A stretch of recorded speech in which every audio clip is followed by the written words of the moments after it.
Now I'm ringing up Graeme Kenna, the city solicitor. This is the voicemail of Graeme Kenna from the Legal Department for Adult Services in Bradford Council. Please leave a message and I will get back to you. After you've finished your message, just hang up. Or to hear more options, please press 1. Yes, hello, Mr. Kenna. It's Mr. Hussain here once again, leaving yourself another daily message like a broken record, as I have been doing so since the 10th of October, 2023. Today is the 5th of May 2025. It's a bank holiday. The time is around about 5:45. No doubt you're off of work today because it's a bank holiday, but it's not a bank holiday for me. And it's not a bank holiday for my brother or sister, all who are suffering as a consequence of the actions that the villainous, evil actions that you've perpetrated against me and targeting and victimizing us. It's been now 638 days of my brother's unlawful incarceration and detention at your private prison, human abattoir house, which is Sunningdale Care Home, masquerading as a care home. And I'm obviously still trying to find out why I can't speak to my brother on the telephone. Why can't I just check up and see how he's doing? And the reason is because he's been tortured in there, isn't he? He's been openly tortured today in the first world, in the United Kingdom, in the city of Bradford, in the care home of Sunningdale Care Home, under your jurisdiction. You've got an individual that you're torturing to death in order to torture me psychologically, in order to prevent me from whistleblowing on all the things that you've been doing as a local authority, in my experience, and all the villainous actions that you've been taking. And those villainous actions consist of throwing my older brother Nazim off a 3-story building at a care home deliberately in order to end his life. All right, they involve then 11 years later deliberately murdering him and looking to frame me for his death. They involved in 2009 torturing and murdering my father. It devolves in 2000, then sending me to prison under fraud charges, which is a precedence because you've never done that to anybody else, as you yourself have confirmed through my What Do They Know Freedom of Information FOI requests online, fully available. Anybody can ask ChatGPT about my case, which I have done so, and they will tell you that yes, this was a precedent that you did.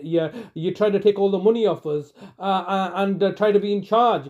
You can't be in charge because you're just so incompetent as a local authority. You know, the fact that you are in business is ludicrous, because if you were a private business, you would have been bankrupted a long time ago. The way that you handle money, the way you deal with things through power, aggression, you're gangsters. Basically, you're gangsters in authority.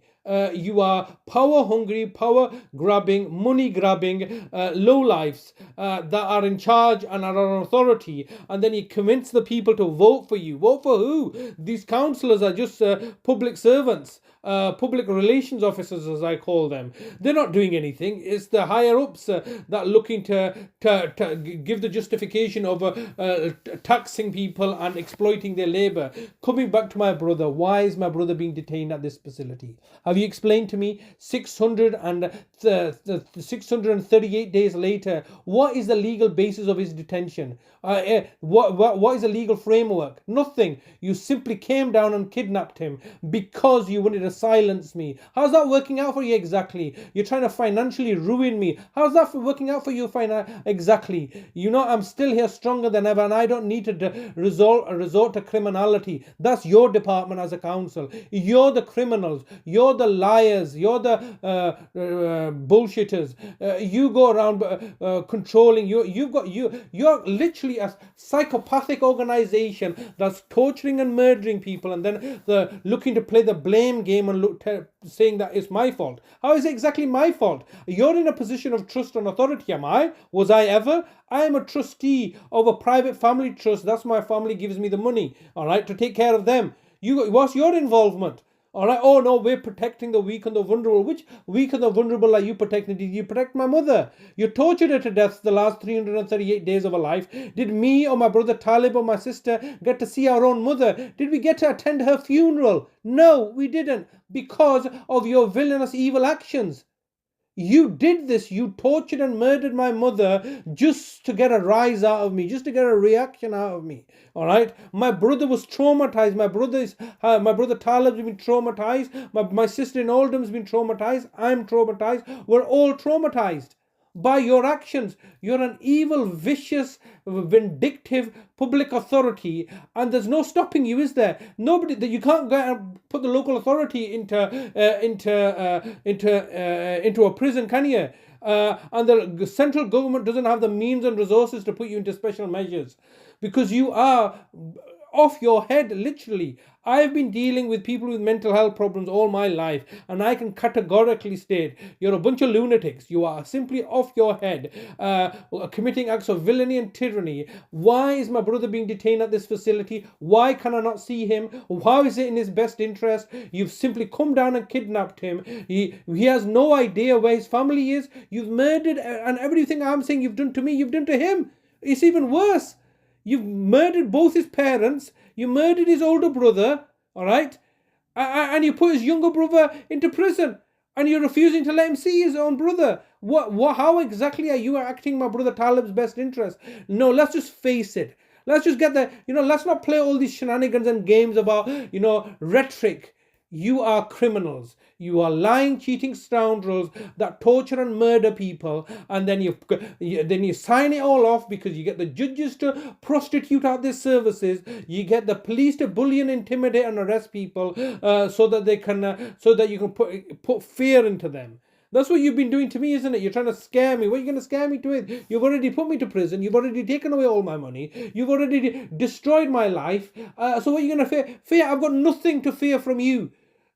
All you're going to do now is torture and murder my brother to death. That's all you're going to do. That's all you can do. That's all you've ever been able to do. You're a destructive force. You can't create. You don't know how to create. You can only destroy things. You're a destructive, villainous, evil, parasitic organization, as claiming to be a benevolent, benign local authority. Oh no, but we abide by laws and rules and we're civilized. You're just showing yourself your true colours. You ain't civilized. You ain't egalitarian. What you are low-life gutter trash. And nobody respects you as a local authority. And here I'm saying it and I'm telling the whole world, Bradford Council are a bunch of losers. Yeah, what are you going to do? Oh, we're gonna torture your brother to death if you continue to... You're approaching the maximum allowed time for recording a message. If you wish to record further, please choose the append option from the menu. If you've finished recording, just hang up. If you don't carry on recording or hang up, your message will be deleted. To listen to your message, press 1. Please record the rest of your message after the tone. When you've finished recording, press the hash key. Okay, Mr. Kenna, time is once again getting the better of me. I was getting carried away again, but it doesn't change the fact, does it? You people are lying, cheating scoundrels. You're torturing my brother Talib because you want to silence me from whistleblowing on the fact that you were financially mismanaging the money and paying me under the table. You were my accomplices, weren't you? You were my accomplices. What you wanted me to do was steal the money so then you could claim to be that I'm the bad guy. You helped me all along the way. I ain't that clever. I ain't that much of a genius that I could steal hundreds of thousands of pounds from you or the council or my family. My family have always given me the money. That's the price of caring, and you're going to now pay as well. You're going to pay £1 million a day for the things that you've been doing to us. I'm going to make the whole world, and let the whole world laugh at me. It doesn't matter. You're not laughing, are you? You're taking this very seriously. Sorry, but you've reached the maximum time available for recording your message. To listen to your message, press 1. Message sent. Message. Goodbye. Yeah, so they're not laughing. I mean, everybody else listening to this call is going to say, oh, you're delusional, £1 million a day, ha, ha, ha, you're crazy. But they're not laughing. They're taking this deadly seriously because they know the fact that I can charge whatever I want because of what they've been doing. And if they're not going to pay me, then I'm going to make sure they pay every single other informal carer that they're scamming on carers allowance. How is that even legally justified that you can pay? I have literally gone to prison and earned more money as a serving prisoner than I do get for carer's allowance. This is you have more rights and dignity as a convicted prisoner than you do out here in society. You know, my brother would have more rights if he was in prison there, because at least I can go to visit him then. Have visitation rights if he was a prisoner. He doesn't even have those visitation rights anymore. He's just basically made into a private property and going to be tortured and murdered to death. And the council are doing this deliberately because they think they're clever. They ain't clever.